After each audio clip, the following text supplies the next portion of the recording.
कुछ बच्चे खेलते खेलते खो जाते हैं, कुछ हालातों के शिकार हो जाते हैं, तो कुछ अपनों के हाथों ही ठुकरा दिए जाते हैं। ऐसे मासूम जो दुनिया की भीड़ में अकेले और बेसहारा हो जाते हैं, उनके लिए ये महिला किसी देवदूत से कम नहीं। हिमाचल प्रदेश के नाहन जिले की इस बेटी ने पिछले 13 वर्षों में 750 से अधिक गुमशुदा बच्चों को उनके परिवार से मिलवाया है। ये कोई साधारण संख्या नहीं, बल्कि 750 जिंदगियों की खोई हुई मुस्कान और 750 माताओं की सुनी गोद का सुकून है। जानकारी के अनुसार इस अतुलनीय सेवा के लिए मोना चौहान को राष्ट्रपति सम्मान से नवाजा गया है, लेकिन उनकी असली पहचान तो उन बच्चों की आंखों में झलकती है जो वर्षों बाद अपनों से गले मिलते हैं। हरियाणा सरकार द्वारा संचालित बाल कुंज चिल्ड्रन होम छछरौली में बतौर सुपरिटेंडेंट मोना चौहान उन बच्चों की देखभाल कर रही हैं, जिन्हें किस्मत ने वक्त से पहले परिपक्व बना दिया। ये उनके लिए माँ, बहन और संरक्षक हैं। गुमशुदा बच्चों को घर पहुंचाना आसान नहीं होता। कई बार बच्चे अपना नाम तक सही से नहीं बता पाते, गांव की पहचान तक धुंधली होती है और हालात इतने कठिन होते हैं कि एक सुराग तक नहीं मिलता।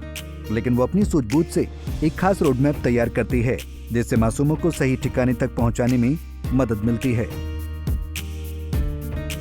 वहीं दूसरी ओर मोना चौहान बताती हैं कि चिल्ड्रन होम में 70 से अधिक बच्चे हैं, जिनमें कुछ अनाथ हैं, कुछ मजबूरी में बिछड़े हुए और कुछ समाज के घावों के शिकार। मोना चौहान बताती हैं कि इन बच्चों को रोजाना बालकुंज की स्कूल बस उन्हें स्कूल छोड़ जाते हैं और उन्हें लेकर भी आते हैं। इतना ही नहीं, इन्हें शाम के वक्त ट्यूशन भी पढ़ाई जाती है। इस समय हमारे पास लगभग 72 बच्चे हैं, जिसमें हमारे पास 100 लड़के और 50 लड़कियां रखने का प्रोविज़न है। बच्चों को जे एक्ट की जो भी नॉर्म्स हैं उन्हीं के अनुसार यहाँ पे सुविधाएं मुहैया करवाई जा रही हैं। इस समय जो WCD की गाइडलाइंस हैं उसके अनुसार बालकुंज में अनाथ बच्चे और अबैंडेंड और सरेंडर्ड बच्चों को रखने का प्रावधान है।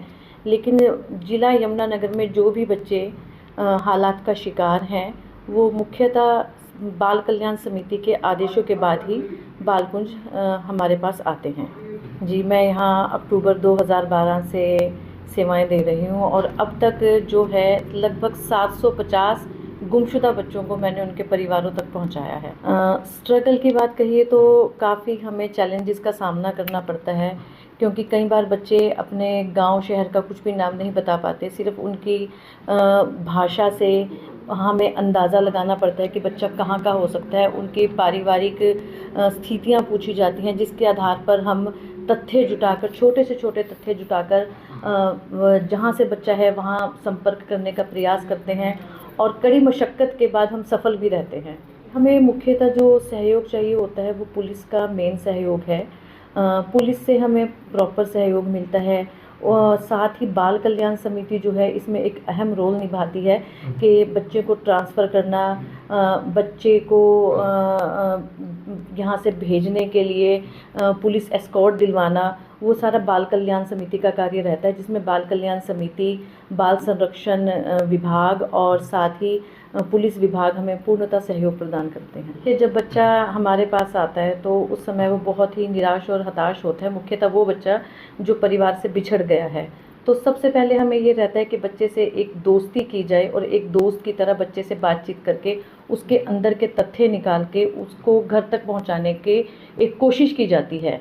कई बार इसमें हमें 1 दिन भी लगता है, कई बार 2 दिन, और ज़्यादा से ज़्यादा जो हमें समय लगा है वो मात्र 1 हफ्ते का समय रहता है कि हम बच्चे की फैमिली ढूंढकर उसको उसके परिवार तक पहुंचा सकें। ये ऐसा है कि वैसे तो हम भगवान से ये दुआ करते हैं कि कोई भी बच्चा अपने परिवार से ना बिछड़े, लेकिन यदि कोई बच्चा किसी भी परिस्थिति में अपने परिवार से बिछड़ता है तो हमारा प्राइम ऑब्जेक्टिव ये रहता है कि उसको तुरंत उसको हम एक पारिवारिक माहौल प्रदान करके उसके घर तक पहुंचाने का प्रयास करें। बता दें, हर इंसान अपने जीवन में कुछ ऐसा कर गुजरने की सोचता है जिसे भविष्य में नौकरी के तौर पर उसे वो पेशा भी मिल जाता है, जो कि ऐसे गिने चुने इंसान ही होते हैं। बालकुंज छछरौली के सुपरिटेंडेंट मोना चौहान भी उन्हीं गिने चुने इंसानों में से एक हैं। छछरौली से परवेज खान, पंजाब केसरी टीवी। हमसे जुड़े रहने के लिए हमारे YouTube चैनल को सब्सक्राइब करें और नई वीडियो की नोटिफिकेशन के लिए बेल आइकॉन को दबाएं। अगर आप ये वीडियो Facebook पर देख रहे हैं तो लाइक जरूर करें और ज्यादा से ज्यादा शेयर करें। धन्यवाद।